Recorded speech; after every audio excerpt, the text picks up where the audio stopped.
Então, bom dia. Sexta-feira, 3 de julho, ano da graça de 2020. O meu nome é Camilo Lourenço e esta é a Cor do Dinheiro. Último dia da semana, com perspectiva de um fim de semana tórrido, ou seja, com temperaturas que vão permitir que o pessoal não saia da água, ou muito próximo disso. E vamos então ao último programa desta semana. Quero recordar-lhe que duas coisas. Para já, dar os parabéns à malta de Viana do Castelo, que nos recebeu ontem muito bem, a mim e à AGA Seguros, na conferência Fórum PME Global, que nós fizemos ontem na cidade. O próximo evento vai ser em Chaves, vai ser a 23 de setembro, mas sobre isso falarei oportunamente aqui. Segundo ponto, hoje ainda vamos ter duas coisas. Uma conversa improvável, e vai ser sobre a TAP, imagino só, com uma pessoa que sabe bastante do assunto, e vamos ter, isto vai ser por volta das 15 horas, e vamos ter ainda um Mel Talks lá pelas 18h30. Bem, depois destes alertas, vamos então ao período de ordem do dia, e vamos começar por câmaras municipais. Ficámos a saber ontem que as câmaras vão poder utilizar fundos do ambiente, e portanto fundos que são enviados pela União Europeia, para pagar eventos e espetáculos culturais. Então ouça esta. Com os fundos comunitários, as câmaras passam a poder pagar aquisição de serviços, deslocação, estadia de artistas e técnicos, transporte de obras de arte, direitos de autor e direitos conexos. Isto porquê? Porque o Governo descobriu que as câmaras não têm dinheiro e, portanto, estão à rasca, desculpa-me a expressão, com os problemas gerados pela Covid-19. Deixe-me ver se percebo. Então, as câmaras não tinham onde poupar, enchem os municípios de funcionários. Uma parte deles não fazem falta nenhuma.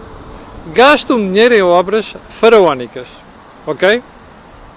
Algumas desses concursos, dessas despesas feitas de forma que suscita as maiores dúvidas. E ficam sem dinheiro. E para cobrir o buraco, o Governo autoriza fundos europeus para serem do ambiente, veja só. Espera aí. Então, estes partidos verdes, ok? Partidos ecologistas e partidos muito preocupados com o ambiente, agora não dizem nada? Está-se a desviar verbas do ambiente para pagar eventos culturais? É isto?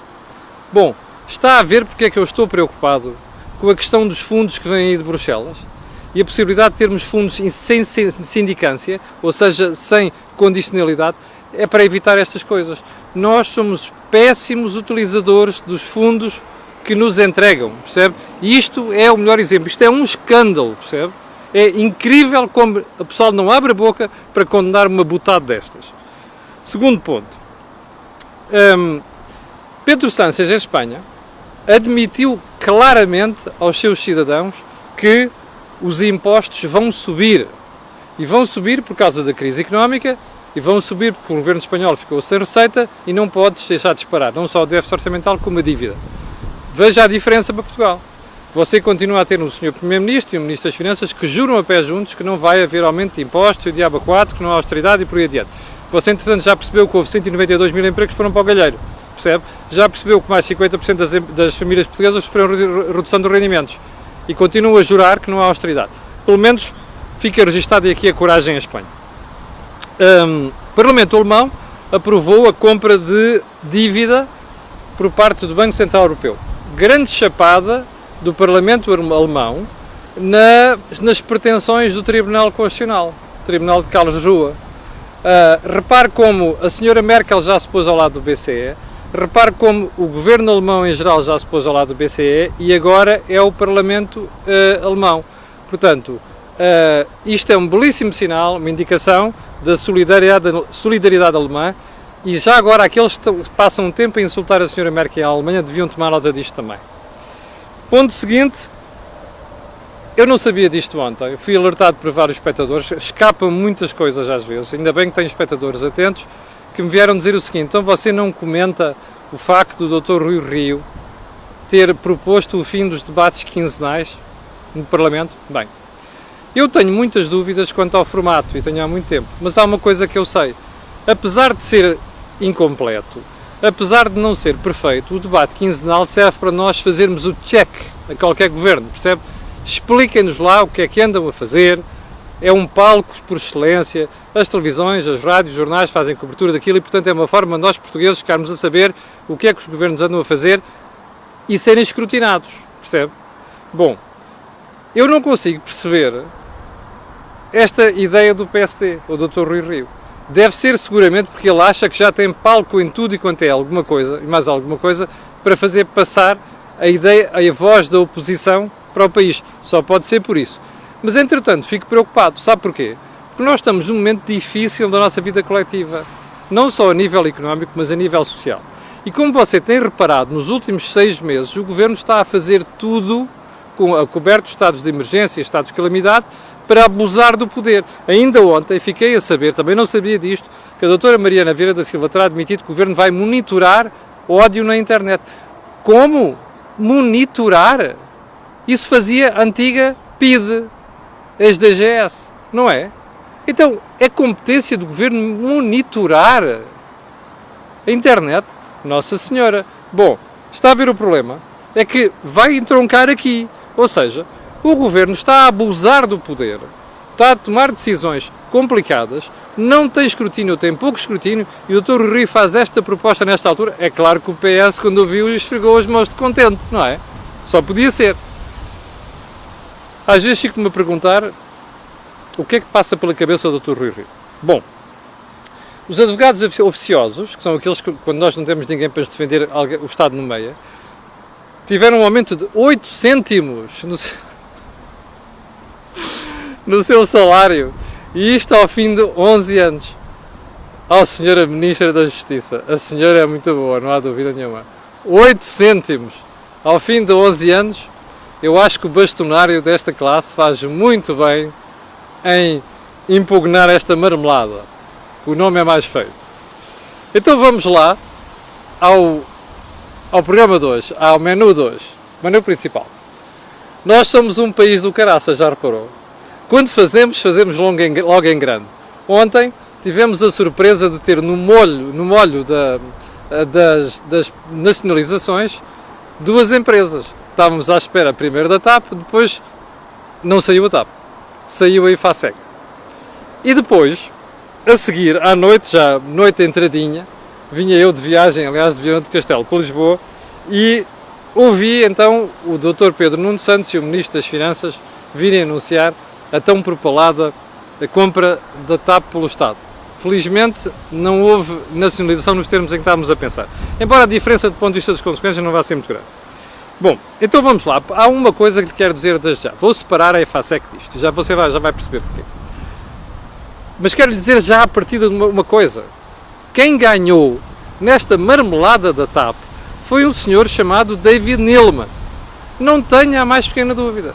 O Dr. Pedro Nuno Santos, o Sr. Ministro das Finanças, o Primeiro-Ministro, podem vir com a conversa que quiserem. Não sei quê, que nós vergámos o senhor e não sei das quantas. Aliás, o Pedro Nuno Santos expectou-me boa nota do que fez nas últimas 2 semanas, porque fez uma série de disparates e deixou ficar mal a imagem do Estado português.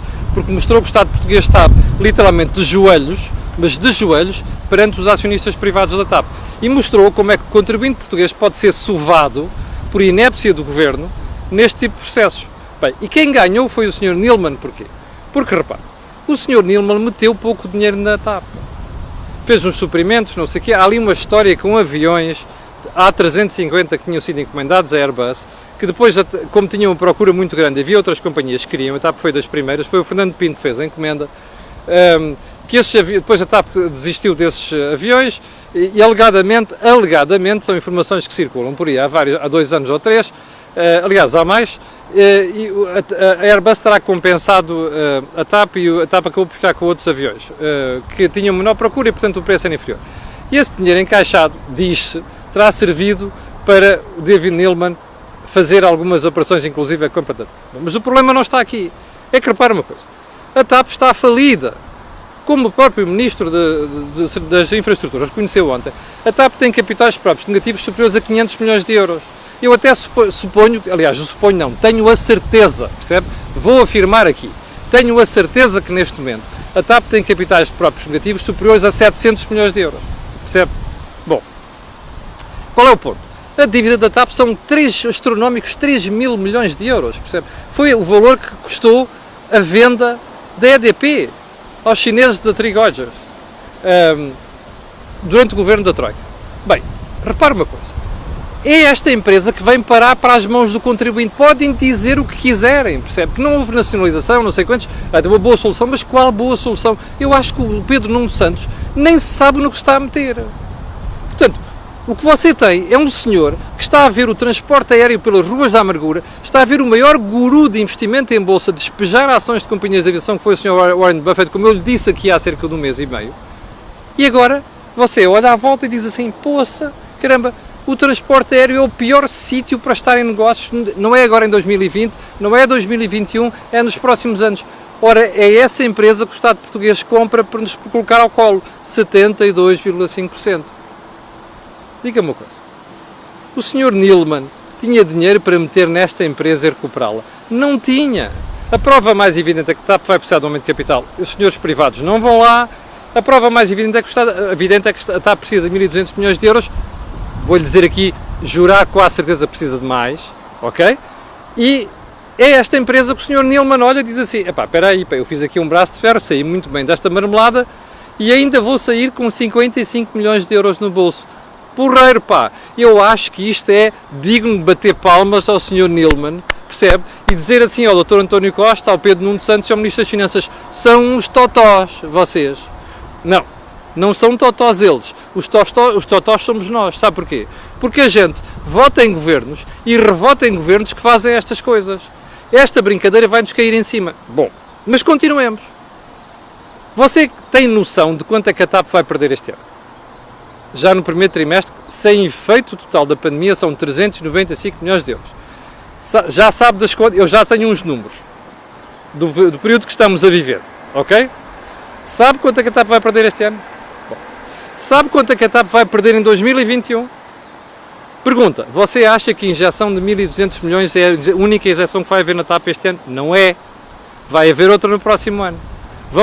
Você vai ser chamado a fazer esta brincadeira. É por isso que os seus impostos vão subir, daqui para a frente, ainda mais, está a perceber? É isto que você vai pagar. Com o argumento, não sei quantos, compra 1.300 milhões de euros a empresas portuguesas, Diabo 4, já expliquei aqui que isto é uma estupidez, a Sonai também compra, a Jerónimo Martins também compra, percebe? Mais, argumento não sei o que salvassem 1.000 empregos. Epá, deixem-se de tretas.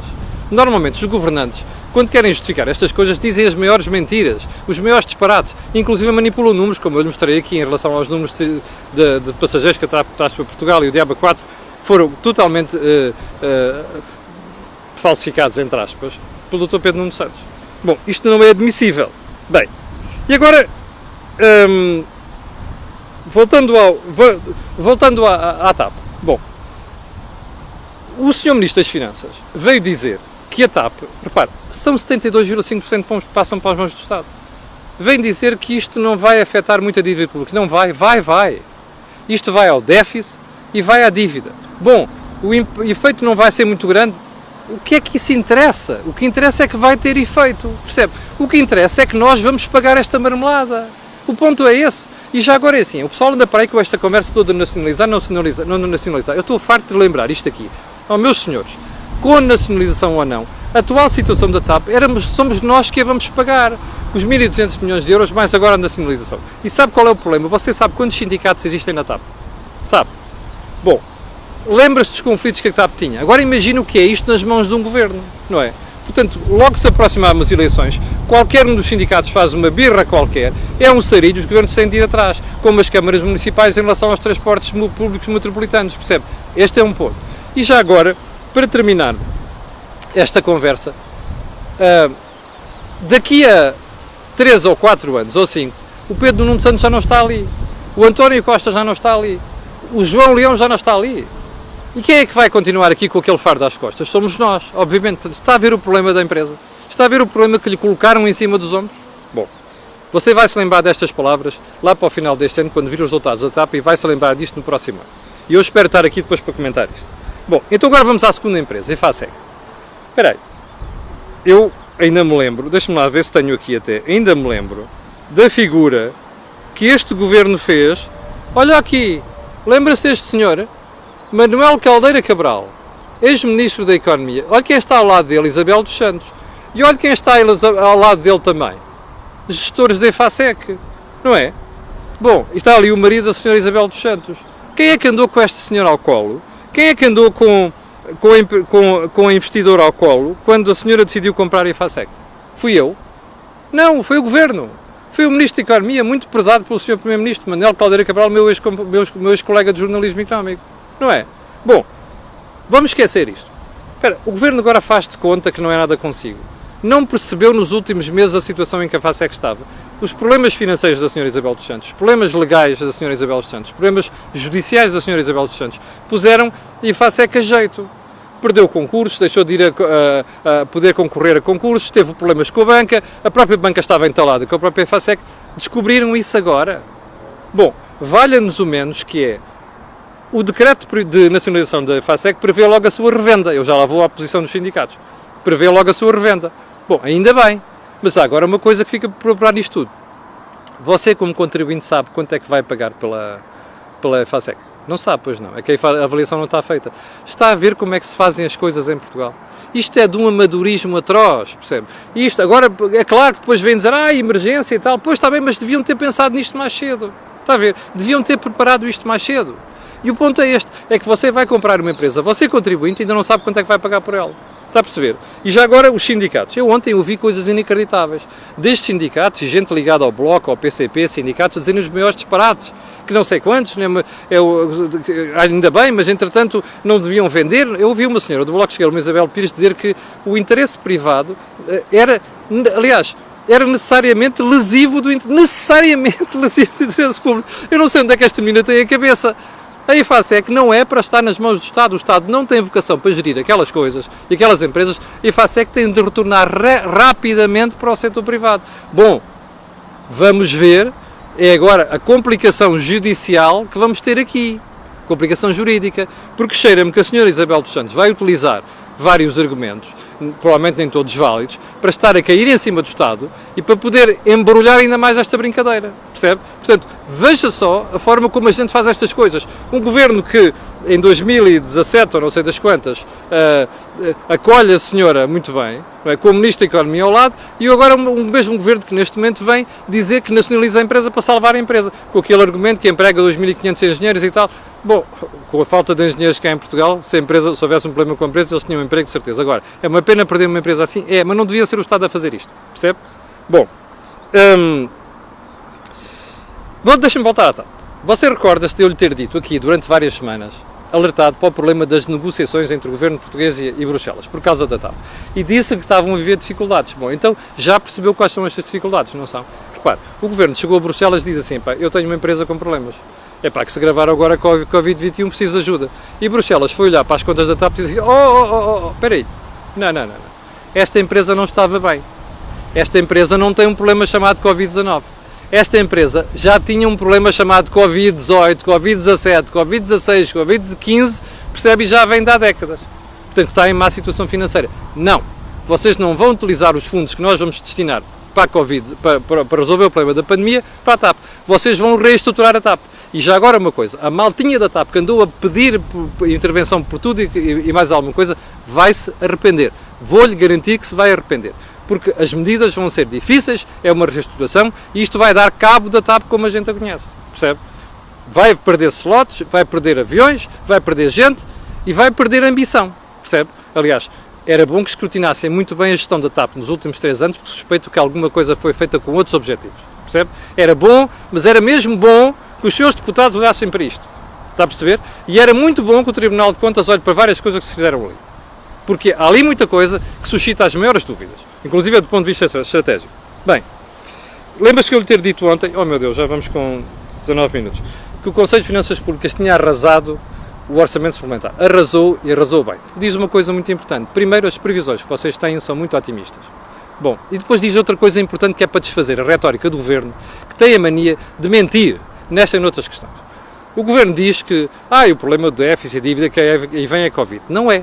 Tanto que não é que o CFP foi olhar para o orçamento e descobre que mais de 25%, aliás, que a pandemia é responsável apenas por 26% dos problemas no orçamento. O resto não tem a ver com isto. O resto tem a ver com questões orçamentais relacionadas com a insustentabilidade das nossas finanças públicas, percebe? Eu acho impressionante como é que o português comum, que protesta por mais de tudo e mais alguma coisa, deixa passar essas coisas. Por exemplo, vamos voltar à casa da TAP. Toda a gente se queixa que nós temos uma carga fiscal elevada, e é verdade. Mas depois não vejo uma manif, percebe? Eu vi manifes por manter a coisa da maternidade Alfredo da Costa naquele edifício que não faz sentido nenhum, está a perceber? Nós não temos de ter aquilo, temos de ter a maternidade Alfredo da Costa noutro sítio, não faz sentido ter sentido aquilo. Vimos manifes, cordões humanitários. Nós não vemos manifes por causa da TAP. Nós não vemos manifes por a CP perder 12 milhões de euros por mês. Nós não vemos manifes por nada disto, percebe? Isto é que é chocante no povo português. É que a malta é mansa, deixa passar estas coisas e isto vai-nos cair em cima. Vai cair em cima dos nossos ombros, pode ter a certeza disto. Bom, vou deixar estas 3 questões últimas para o fim, vou só para a frase da semana. Ouça bem isto. Hein? Se a situação continuar, acho que podemos ter uma situação bastante pior do que foi a última crise de 2012. Quem é que disse isto? Pedro Castro Almeida, CEO do Santander em Portugal. Ouviu bem? Se isto correr mal, eu vou-lhe fixar uma data. 1 de abril do próximo ano, não é dia das mentiras. A partir daí acabam-se as moratórias. Eu não sei o que é que o governo português vai fazer, não sei o que é que Bruxelas vai fazer. Eu sei uma coisa, a partir de 1 de abril do próximo ano, com o desemprego que vem aí e com a crise económica, os bancos podem ter um sarilho. Quem diz, eu já lhe tinha dito isto aqui, mas eu não sou banqueiro, está aqui um banqueiro a dizer isto. CEO do Santander, pessoa por quem tenho maior respeito e maior, e a quem reconheço muita competência. Deixe-me fazer-lhe só uma pergunta. Quantos banqueiros já ouviu dizer isto desta forma blunt, percebe? Desta forma clara, inequívoca. Quantos é que já ouviu falar? Pois é, alguém que tem a coragem de estar a dizer isto. Esse é que é o problema que nós temos pela frente nos próximos meses. E andam-nos aqui a vender a teoria, a conversa fiada, estupidez, não tem outro nome, de que está tudo bem, vai-se ficar tudo bem e que a malta não vai ter austeridade e W4. Bullshit, ok? Bom, cheguei ao final do programa de hoje, quero agradecer a sua paciência, quero agradecer às pessoas, às 7.000 pessoas que estão em direto, quero pedir a estas pessoas, aquelas que vão ver, aquilo que peço sempre, que é colocarem um gosto e fazer partilha nas redes sociais, porque aquilo que houve aqui não houve em mais lado nenhum. Para o final, quero só recordar-lhe que então que ainda vamos ter o Mel Talks e vamos ter a conversa improvável hoje. Muito obrigado, com licença, tenham um grande fim de semana e até segunda-feira.